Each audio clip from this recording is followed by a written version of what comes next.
Align with the Massage Business Mama is the product of two massage school besties deciding to take a leap and try something new. It's morphed, it's shifted, it's grown. But at the core, it's Allie, a massage business coach, and her occasional sidekick, Becca, two therapists committed to elevating the field. And now, Break Room Banter with Allie and Bex. Allie, I'm so excited to talk to you today. Yeah, as always. Yeah, you got anything that you want to, unleash in the break room? Well, I have a few things. My first thing is just a question for you. I went to a facial recently, and the therapist there, she put a heating pad on my belly while she was working on me, which was really nice. That sounds really nice. And I've been thinking that I want to start implementing something like that. And I am being cheap because I used to have a towel warmer, one of those little caddies, and I sold it. And so I'm being cheap. And my question is, do you think that I could put like a little heat pack thing inside of a crock pot without water to heat it? Or do you think that that would burn it? So that's what you have is a heat. That's what I have. Here I'm Okay. I'm revealing how cheap I'm being because I don't want to buy anything. Gotcha. And the microwave that was at my office, I had to move it to my house because my microwave at my house broke, and I have not replaced my microwave at my house. So I don't have a microwave at my office anymore. Okay. So I think the thing that you need a platform so that it's not burning if you can. So like put some water in and maybe like a cookie, like one of those cookie tray things for drying cookies, and then Yeah, like a drying rack. I would try it at home maybe first before you use it on your first client. before I burn down my office. Yeah, maybe. And just see, like, does it start to smoke? Does it start to smell real bad? I don't know. I mean, it's free. Like, you're not paying any money. So, like, if it burns and it doesn't work for you, that's fine too. And then if it doesn't work for you, you can get, like, one of those electric heating pads for, like, I don't know, $30. So... Yeah, I know. I just have this heating pad that I haven't used. I get it. And I'm just trying to use what I have. I gotcha. Yeah. I mean, I would just test run it first. Yeah. I feel like that's a right therapist. Yeah. Test I didn't know run if you it. had like a gut, if you were like, Allie, that's a terrible idea, or Allie, no, I've done that, and it's like I have not done it. no problem. No. Okay. All right. I mean, I think it's going to be 50-50, good or on fire. You know, I think you're just kind of, that's where I think you're at with that one. But give it a Okay. go and like, right. let us know how everything turns out. Did it work or Yeah. did you have to scratch it and actually dish out some dough for something extra Yeah. now because Okay. you lit some stuff on fire? Yeah. Or should I buy a microwave for my house so that I can just bring my office microwave back to the office and use that? I assume that you're going to do that. But I mean, maybe this is the push I need to actually purchase that microwave. This was like, I don't know, 9 months ago that my microwave at my house broke. Maybe it is the push that you need, Al. Maybe it's the push I need. I feel like anytime, like, there's so many different kinds of roasters, and I have a hot stone roaster where you can, like, digitally put it up by so many degrees or down by so many degrees, but I've used so many roasters in different places that I've worked, and a lot of times they don't have that kind of like fine-tuned temperature control, so you can burn cloth in there. It can definitely happen, and that usually smells. Yeah. So Okay.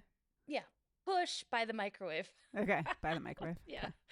Okay, I have something that I've been so excited about for the last 3 weeks. I took a risk and I purchased something that was kind of pricey at Whole Foods, but I was like, I'm going to give it a go. And so for all the therapists, I know a lot of therapists really like stuff that's natural, right? We tend to want to go that route. I have had a hard time finding deodorant that doesn't make me sweat more, which is disgusting. I sweat a lot in treatment, unfortunately. I just sweat a lot in general. I'm a sweaty person. And so I've like used the crystal, I've used all these Which is my favorite. I love the crystal. I don't know how you use it. I pour more sweat when I rub a crystal on my armpits. It just doesn't work. And I don't I know everyone's maybe going to have opinions about the smell, but I don't smell great. It never works for me. Okay, so this is it. Oh my goodness. I love it so much. This is Humble Brand, and they're not a sponsor, but maybe they'll want to be a sponsor. It is so good. The Palo Santo, I stay dry for a full 8 hours. There's no aluminum, original formula. Like, it's only good stuff in here. I love it. I was so bummed because Becca and I just had a girls' weekend and she brought it and I was going to try it. And then she left and I realized I had forgot to put the deodorant on. Yeah, I mean, I had a full day. I had to definitely use it. So, yeah, next time. Or I'll just buy you some as a gift for your birthday because it's like months later. Yeah. You said it was pricey. Do you remember how much it was? No, I didn't even. Like, as soon as I saw it, I was like, expensive, I'm buying it. And I forget. Like, black it out. I love Palo Alto, too. I love that smell. Yeah, the Palo Santo. Oh, Palo Santo, yeah. I was unsure if I would love it. I was like, I'll just give it a try. I started carrying their lip balm in my studio. And I like their lip balm. And every time I like do a stroke, I'm like, oh, it smells so nice. I wonder if your clients love it as much as you do. I don't really care. Yeah. But I'm sure they don't hate it. I mean, they've got to love it more than maybe my BO. I don't know. I know that's controversial. A lot of people are like, just let the hair flow, let the BO go, but I drink too much coffee. I smell I don't know. I don't like it. I mean, I don't think anyone comes in to get a massage like wanting to smell someone else's BO. I personally don't think so either, but that's just me. Do you, if you are having a hard time finding stuff that keeps you dry and smells good, this is it. They've got all kinds of different smells too. I think we looked it up. We did we looked online and there was many different scents. Yeah. Yeah, I think the small travel one, Erica looked up and it was like $5. And so this is not the small travel one, I would guess. I don't really know, but yeah, I mean, it looks normal but you size. could test it out if you did that. Yeah, so it's like probably like $9 or $10, but it's been 3 weeks and like I use it every day and I love it. Okay. Yeah, that's not terrible. I don't think so. For something that doesn't have I can't remember how much I spent on my crystal. Thai crystal or something it's called. Does it like never deplete? No, it does. It does. So originally I bought at the farmer's market, I bought like an actual crystal and just you'd apply water to it and then you'd use it. It's from the same company, I believe, but they have a liquid crystal. So it's like it comes in a roller container and then it's liquid. And then once the liquid runs out, you get a new one. So I don't quite understand how if it's like disintegrated crystal in the water or what. I'm not really sure. Interesting. But the original crystal that was the stick, it did get down to like a little nub. After probably took a while. Yeah, it did take a while. Well, whatever works. I mean, like every time I would put on my Dove antiperspirant, I knew I was putting poison in my body and I'm like, I hate it. But like, I mean, when you're just pouring sweat on people, especially if you're going through that fun change. Perimenopause. Oh my God. Seriously. I would literally put it all over my body if I, like, it was so bad. You're a little in love. Yes. Well, and thank God for HRT. I'm a little in love with that also. But yeah, it just gets to be a little crazy. All right. Enough with the deodorant. You got anything else for us? So, Becca, another thing that I have been thinking that maybe our audience is potentially struggling with is something both you and I are working on right now. We both are redoing our websites. And what a daunting, tedious task that can be. Hair pulling task that can be. Yeah. Yeah. I mean, obviously a lot of massage therapists use just pre-built massage website builders like Massage Books that make it a lot easier and sometimes make me wonder why I'm creating a custom website. Yeah. I mean, it just depends on what you're like for my studio website, I use Wix. Is the easiest thing ever. But for the website that I'm creating for my personal brand, I'm using WordPress. And there's definitely a lot of pros and cons to both. Yeah. Yeah. Yep. It just depends on what you're wanting to get out of it. But I don't know. If you're just a small studio, use Square, use Wix. Yeah. That's what I think. Save yourself some time. Yeah. I mean, it's still going to be hair pulling and obnoxious, even when you use Wix and Square, like, unless that's what you did before you decided to go into a massage career. It's just, Yeah. you know. It's just so funny, like how there'll be one little thing that you want to change on the website and how you think, okay, like, I think I understand how to do this. I think it should be pretty straightforward. Yeah. And then it takes hours or weeks. 5 hours. 5 hours Yeah, for yeah, Becca for her recent change. Yeah. But Becca, your website is looking bomb. Thanks. Just don't go past the homepage, right? Yeah. Yeah. I actually had a bet going with one of my friends about when I would complete my website, and I owe her. We bet an essential oil, and I owe her an essential oil that I need to get to her, because I'm currently 3 months behind the scheduled date that I had for completing my website. I mean, that sounds about right. I think that's like right on time. Yeah, totally. Actually, this is a great segue to talk a little bit about AI, right? Like AI is kind of Sure. taking the world by storm. And, in my program, there's a lot of AI usage from everybody. And one of my professors is like building a website for this business he wants to launch with Claude. I don't know how savvy therapists are with AI. I'm sure there's a lot of emotions and opinions about it. Yeah, I mean, I think it's pretty controversial too. Yeah, I work a lot with AI, and like pay for Claude Code, but I think AI is really built for small businesses to help. You basically have a team. You can use your own language, which is really nice. You don't have to be a coder, and you can say like, I want this, this, this, and this, and you can put in a picture, and it can start to create the framework for you. And I mean, essentially build a website, or you can have a thought partner or a creative partner, and you just have to give it some parameters. It's kind of like a genie in a bottle, right? Like, if you say you want something, it will be so literal and give you exactly that. So you have to be really specific about what you're trying to get out of it.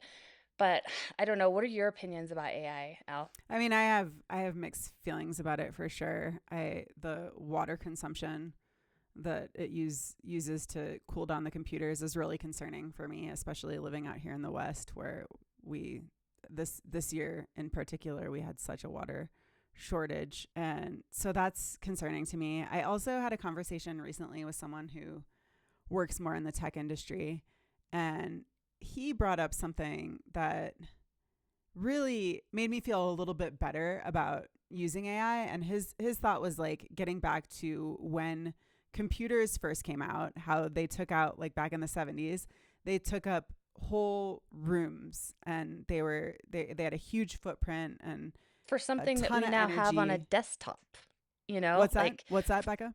for something that we can now fit on our desktop, Well, or in in a phone. I mean, thumb our drive.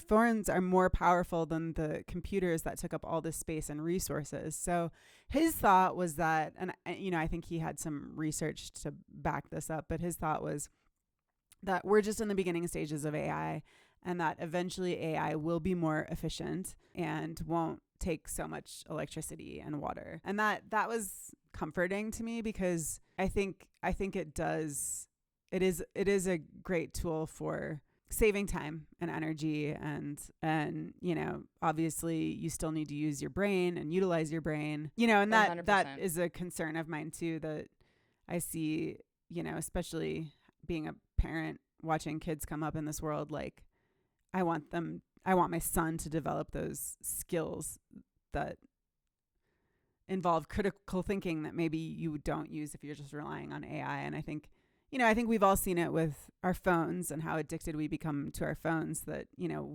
it's very easy to become addicted to some of these things. So, I think using it within reason. Yeah, I mean, I think that the conversation of how it's integrated into kids' life and experience is really different than how small For sure. businesses can utilize it. But separating them, like you don't get one without the other. So yeah, they are part of the same like Yeah, and puzzle like that on we're an trying to ethical figure out. level, you know, contribute that piece contributes to like my overall opinion about it, right? And For sure, for sure, for sure. The one thing I will say is that like, mm, I mean, I guess I don't know, and no one's gonna really know yet how like babies that are just being raised on AI slop are going to respond to, the future iterations of AI in this technical world. But most kids are so allergic, or they're like so aware of what's fake and what's real, more so our than boomer or you our or I. boomer parents. Yeah. Yeah, Uh, big time. And it's like the more exposure that you have to the products of AI, the more aware you become of AI writing. Although that can change. AI voice recordings or any kind of like film, you can kind of spot it the more that you use it. And the technology is good, but it's like it's not that good, not for the average layperson either. Like I mean, if you're a big corporation and you're spending a lot of money for these models. advanced uh yeah, models, yeah, like subscriptions and stuff like that, you're going to have a higher end access, but still it's like really evident. All I'm saying is that it can be a really helpful tech and thought partner for the little things that you need to do in your business. And the water consumption, I think there's a lot of evidence that that's not necessarily the consumption that is alarming. It's the electricity Yeah. consumption, I mean, energy I think the consumption. water consumption still is a big issue, especially again like these droughts that we're experiencing out in the West and the fire risk and all Yeah. that. I mean, yeah, I think that there's a lot of things that they need to. But anyway, corporations are using it. Everyone's using Everyone's it. using So it. if you're if you're going to opt out, that's a choice that you can absolutely make, but there are things that you'll just be left Yeah. behind a little Yep. bit, Yep. I think. So, um yeah, AI. Ooh, I didn't heavy think we were talking about topic. AI today. I didn't either, but then you said website, and I was like, oh my God, my professor, that's right. So, yeah, I mean, there are ways that it can really help. I didn't use it for mine. Actually, that's not true. I had to code some stuff and I had to problem solve some stuff, and I definitely used Claude Code. It didn't mean it didn't take a long time. It took me like 5 hours Yeah. to do this, but it would have taken me potentially like, 24 hours. I mean, or maybe you wouldn't have figured it out. Yeah, yeah, yeah, yeah. So it can definitely help with it helped me for sure. One of the other things that I wanted to talk about is like, okay, so I had an epiphany this year. I know there's no tax on tips last year. I hope everyone got to benefit a little bit from that. And if you didn't, definitely talk to your accountant so you can benefit from it this year, which I did. I so happy that I did. We kind of rearranged some stuff. But taxes every year freaks me the F out. Like I get so anxious and I hate it. Like I totally avoid. I know you're supposed to reconcile. I don't know. I never do it because I'm afraid to like look in there and I'm afraid to just do it. So this last year, I didn't do it. November came around. I'm like, I know I'm supposed to reconcile. I didn't do it. I waited until January. It was horrible and I was stressed and it was like just awful. And so my 2026 resolution was I'm going to reconcile every month and I'm going to get on this, stay on top of this and feel better about taxes this year. Cool. We are now months and months in and I'm Good. doing it and I'm just if you're a procrastinator like me, therapist, like oh, make a plan, make a strategy, have an accountability buddy. Oh, I'm like excited about 2026 taxes. This year is the first year my parents are both CPAs, and this is the first year where they had been threatening to fire me as a client for several years, but this year they actually did. And so I had to go find an accountant, and it was a little bit of a nerve-wracking experience. I got several recommendations and I reached out to several people, and this woman was the only one who would even consider accepting new clients. Everyone else was like so booked out. Yeah. And I have to say it was a really pleasant experience. So, and pretty pain free, which I wasn't sure how that was going to go, but it was pretty pain free. So, I mean, you had the accountant fairies like on your side, because it's not necessarily the case. Everyone's story. No. There was a little bit of back and forth, and then at the end, it was like getting close to April 15th, and she still hadn't done my taxes, and I was getting nervous, and I was like trying not to pester her because having CPA parents, I know how stressful tax time can be. So I was like, she'll get to it. She told me she was going to get to it. And then I like one night I couldn't sleep because I was worried about my taxes getting done in time. And I was like, I really don't want her to file an extension for me. And so I reached out the next day, that next morning, I sent her an email and I was like, just checking. And I'm so glad I did, because she had missed an email that I had sent her with some critical information. And so then like that day she finished them. So yeah. Oh, that's awesome. That's awesome. I've gone through a few accountants, and I mean, I've had nightmare experiences where people are like literally yelling at, like my first tax lady made me cry. Like I was just and it why? was Because horrible. she was frustrated with you because she didn't think she was just she was just mean. She was straight up mean. Yeah, and she was because I like it was when I was first to 1099 and I didn't know how anything worked. This is like over a decade ago, and like I owed a ton of money in taxes because I was a 1099 and didn't know how anything worked, and she was the only one that could get me in, and she was super mean and horrible person, and I did see her for 2 years, and then I was finally like, I'm done with this abusive relationship. No wonder you have PTSD around taxes. Right? Yes. Yeah, and then now I have my lady who I got to know in my like office. So definitely hit up your network, because that is the key to finding. We already had a relationship, just talking in the hallway and stuff. I've also had the reverse of that, Becca, where I had a client who was a CPA, and I watched her every year during tax time and was like, yeah, I'm not going with you.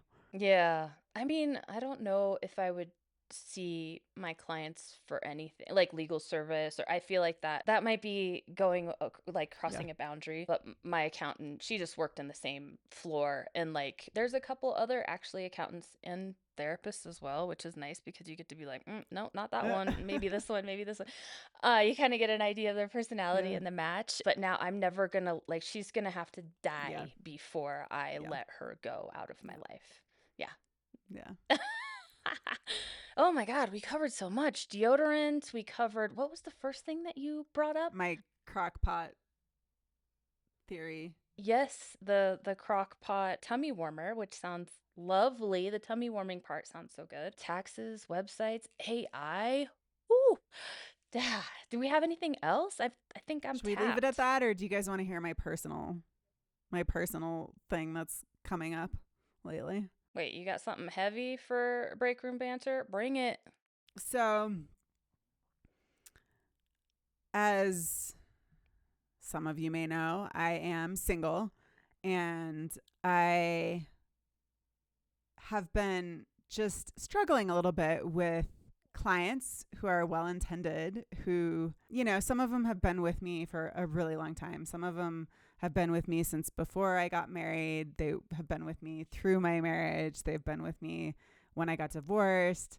And now they care about me, and they are with me as I'm like single, and they want to see me with someone. And sometimes it's really hard. And I'm curious if any of, other therapists in my shoes have had this experience where it's like really hard because they're well-intended and they really want good things for you, but it's maybe either hard to share what's going on, or they have opinions that like don't line up with where you're at in terms of your dating life. So that's been something that's came up recently. I went on a date with someone, and I ended up seeing 6 of my clients while I was out, and I was like, I was like so nervous that like, these were all people who've been with me for a long time, who care about me, and I was like so nervous that the next time they came in, it was gonna be like, tell me all about your date, and like I didn't want to share that with 6 different people that I work on. Like I didn't, but they care about me and they like all want to see me with a partner. And one of them actually, when we were out, like kind of started yelling at the guy that I was going out with, like, you know, don't hurt her. She's a catch and all this stuff. And it's like, no, like, don't do that. But like, how do we school our clients on what's appropriate in that regard, you know? Especially when you're out in the wild, you know? Yeah, that's a tough one. I mean, I don't know. How do you train your clients to not embarrass you? Or to not care, like, you know, like to realize that, you know, I have a private life that they don't need to be a part of, even though they do care about me and they do want to see good things for me, you know? Yeah. Yeah. Oof. How did you navigate that with your date? I mean, we kind of laughed about it. Like I was not privy to the whole conversation between the two of them.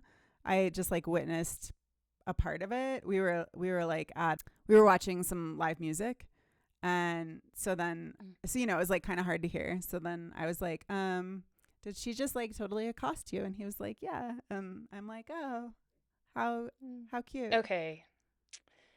I mean, okay. So like I get your feeling for sure, but then as your friend, like my feeling when you tell me that story, I'm like, hell yeah, he knows. Like people in this freaking community, they care about this human and he better watch his, you know, P's and Q's and be on his best behavior. Like I love that. Yeah, I mean, I didn't. I don't know. I didn't. I'm sure, like, okay, if I was in your shoes, I would be embarrassed, uncomfortable. But as a friend on the outside, I'm just like, hell yeah. I can see your perspective, but like it didn't feel that way at all. You know, I mean, there was definitely like alcohol involved with her approaching him, and like, you know, it was pretty sloppy and like just kind of gross. Yeah. And like me and my date were not anywhere near the level that she was in terms of inebriation. And you know, like we were having a great time, but like, you know, like it's just, Yeah. I don't know. Is your date from your town? Sort of. I mean, if your date is from your town, then he knows how your town rolls. Yeah, so. I mean, like I said, like it wasn't, I mean, I wouldn't even say that it was like an issue with him. Like we like kind of laughed about it, but like it just felt like it's more getting back to this idea of like clients being overly invested in what's going on with my personal life, and then coming in and wanting to hear stories. And sometimes, you know, sometimes things will be raw, like things will happen that are pretty raw. And it's like, I don't want to share what's going on. And Yeah. I know you guys care about me and I know you want to see me happy, but like, you know, I'm processing, and it's just hard. It's like, you know, when I was married, it's like, you know, you can share about little things about, you know, my husband, and or like if you're in like a long committed relationship, like it's easier to share things like quick little things, you know, not getting too deep. But like when you're dating and these people see you out and about, and it's like, you know, this is not a conversation I want to be having. And sometimes like your opinions regarding the matter like are not aligned with me. Like, you know, like I had one client who I have a guy friend who I'm friends with, and you know, this client like wants me to date him so bad, and I'm like, I don't want to date him, like, and she has such big opinions about it. And Yeah. Okay, so did you ever watch Gilmore Girls? I couldn't stand Gilmore Girls. My sister was super into Gilmore Girls. I couldn't stand it. God. I loved it. We watched it like every week when it came out. I've rewatched it multiple times. Being a single parent, you know, like, and just wanting to like navigating all the single parent stuff. It's got a good banter, which is one of the things that I love about it. The acting is a little bit stiff, but it's kind of part of the charm of Gilmore Girls. But I mean, I guess if you're into that. Lorelai's in this small town where everybody knows everyone else's business. And so like so much of it was almost like training being a single parent and kind of like navigating like how do you deal with dating? How do you deal with this? You know, like, and just like how people can be so caring and also nosy and, maybe stomping all over boundaries because it is a small town and because they feel like your life is their life. So it's maybe give it a watch, Al. Maybe you'll like it better now. Maybe different life perspective. Yeah. But I think it's a real thing. It's a narrative that, we're sharing our clients are sharing a lot with us, and you get close after years and years of working with the same person. That's part of the thing that no AI will ever replace a therapist ever. Like, our job is security is locked in, but that is part of it, the messiness. I mean, I remember too, like when I got divorced and having to like individually tell all my clients, like, I'm getting a divorce. Like the process of having to go through like each client, because each client knew I had gotten married. Like, it was painful. It was really painful. And there were some clients where it was easier to tell. It was like, whatever, they're not as invested or they're not as into the idea of marriage being forever. Like, steeped in the idea of marriage being forever. And like some clients where it was like, I don't know, they might horribly judge me because I'm getting divorced. Yeah, well, I mean, that's a totally filter, like, yeah. Well, I'm sorry you had that awkward experience. And how did you navigate it? Have you talked to these people since? I actually was really pleasantly surprised, because I have seen all 6 of those clients since going out on that date, and not one of them has brought it up, which I was so pleasantly surprised, because I did not think that was going to be the case. The one probably doesn't remember. One definitely probably doesn't remember, but the rest, nobody brought it up. And I mean, I was shocked, but pleasantly so. I mean, that's like polite, right? Like, you wait for the person that is really involved, the main character of the experience, to bring it up if they want to talk about it. Even with our clients, like, we're not going to bring up like, oh, I saw this and this and this. It's like, well, if they bring it up, then we talk about it. Like, that's kind of probably an unsaid expectation of polite society, right? Like, yeah, I don't know. I mean, for those of us who observe polite society. Well, yeah. And there's no alcohol involved, so that helps with those boundaries, remembering those social cues. So I think that's about all I have this week. Yeah, I mean, gosh, that's a lot of stuff. Oh, well, therapists, let us know what you think. Like, what deodorant do you love? Am I going to burn down my office using a crock pot without water? Yeah, maybe you should keep a bucket close by in case it catches. And then how do you navigate these boundaries? Like, if you have experience with this in your own practice, what do you do? How do you navigate that? Like, whew, tricky. All right. I love you, Al. I can't wait to talk to you on our next episode. And therapists, keep therapizing.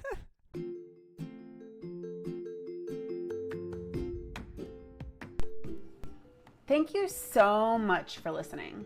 And please reach out to us if you have any questions or topics you would like covered. We love suggestions. Find us at www.alignwiththemassagebusinessmama.com. Also, we wouldn't hate it if you were inclined to share or review our episode. Until next time, stay healthy, massage therapists.